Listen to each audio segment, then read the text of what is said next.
What's that? Playoffs? Don't talk about playoffs. You kidding me? Playoffs? I just hope we can win a game. Man, we talk about playoffs, man. Q, you ready? I've been ready. I was born ready. No Lance Stevenson, born ready.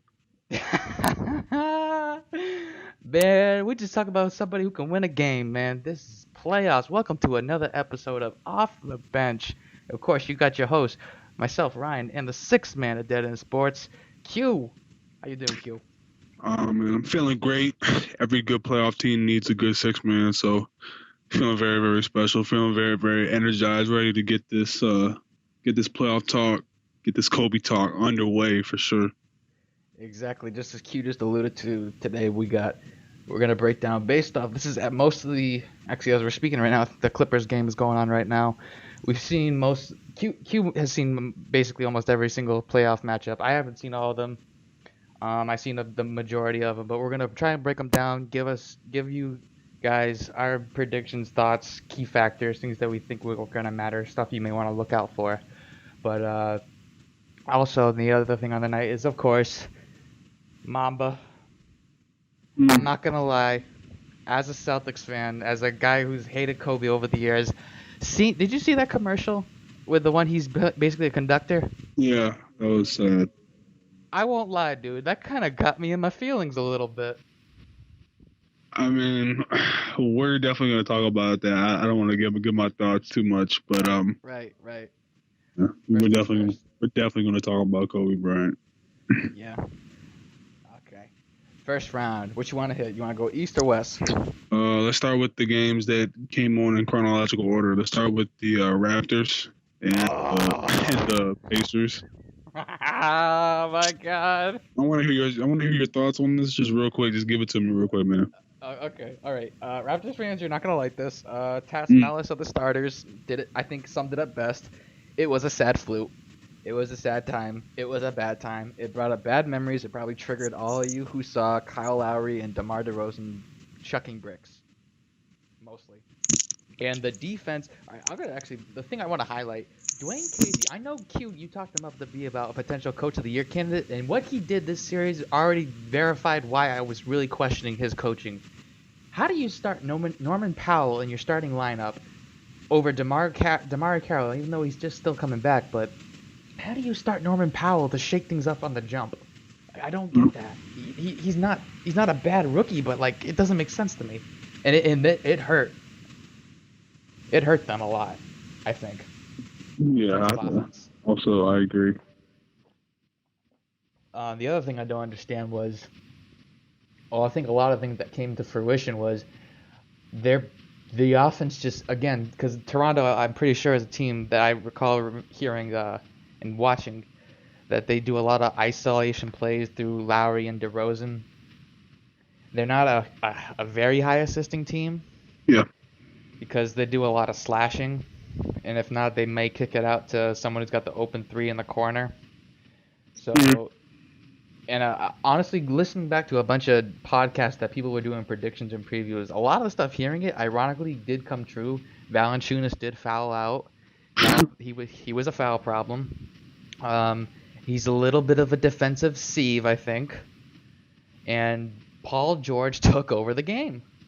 He was the best player on the court, and he reminded everybody, I still do this. I was the guy you thought I was up next after LeBron. Yeah, echo all those sentiments, man. It's like, here's the thing. I really feel bad for Raptor fans because they've wanted this team to do something so much. In the first round, they just continue to hit a brick wall. And I don't know what it is about this team. And, of course, this is only one game. I'm not going to doom them. But I'll tell you right now, what I noticed from this game is that Frank Vogel had a very, very, very stingy defensive game plan that stifled people like DeMar DeRozan. And yeah, go ahead. I'll let you finish. I was just going to say, if DeMar DeRozan can't get going, they have no chance. Wouldn't you say it relies on either one of DeRozan or Lowry though? They have to both contribute. One can be a primary contributor, but one has to also give some support. You can't allow just Kyle Lowry to be the one doing all the work because that's not going to be enough time. I'm sorry, that's not going to be enough scoring. DeMar DeRozan has to also pitch in. So if Kyle Lowry is going to get you 30, then DeMar has to get you 16, 17. You know what I'm saying? This like it can't be no Kyle Lowry got 30, but DeMar DeRozan got 2. Like this isn't one of those things. And the reason why they struggled so much is because they had no answer for Paul George.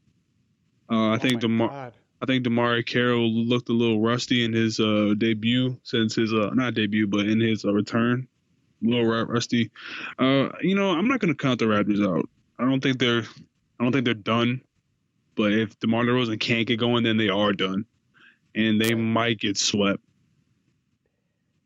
Yeah. Hold on to your butts, Raptors fans. I think Coach Thorpe on the low post said it best. I don't think game ones have that much of a significant impact, but I think that changes with Toronto because here's the stat. I think you might know this, Q, but I'm going to throw it out there: is that Raptors haven't had their record in game playoffs. They've only won one game in the playoffs one time. They've only won one game.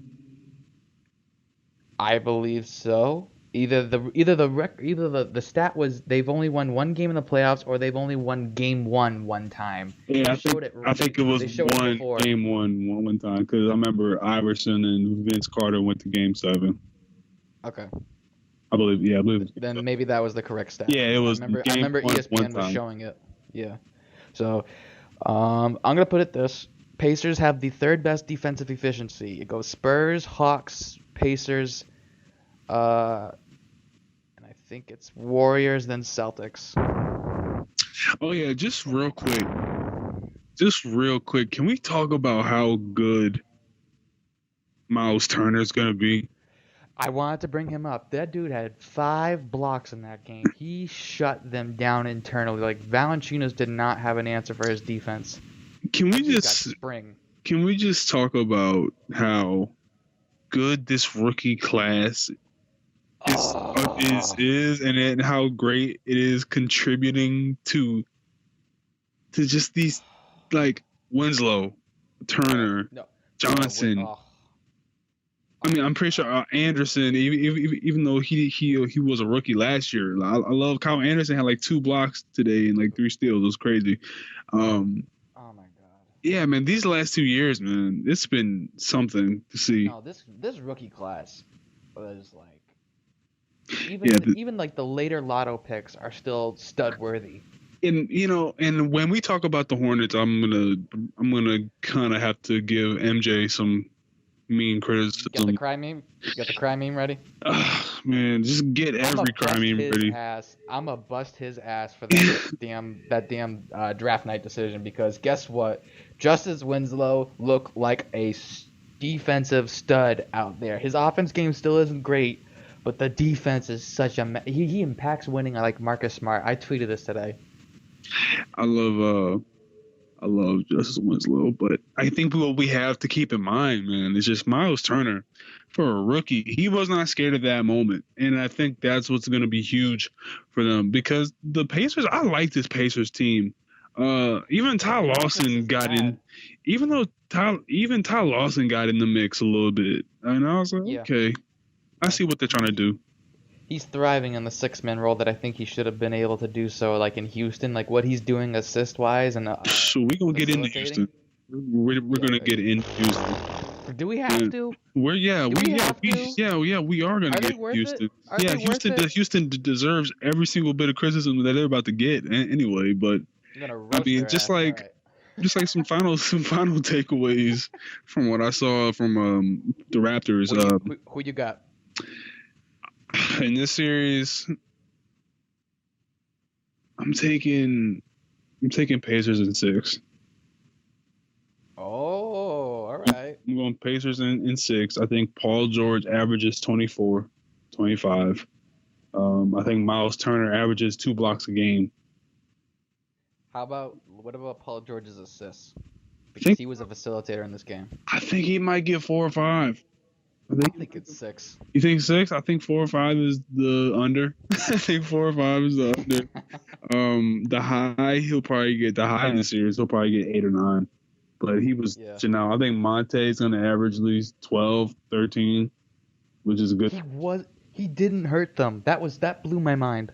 Yeah, he wasn't taking wild shot. I think if Monte tries to stay within his, I'm gonna be a knockdown shooter. I'm gonna get out on the break. I think he could be very, very, very effective.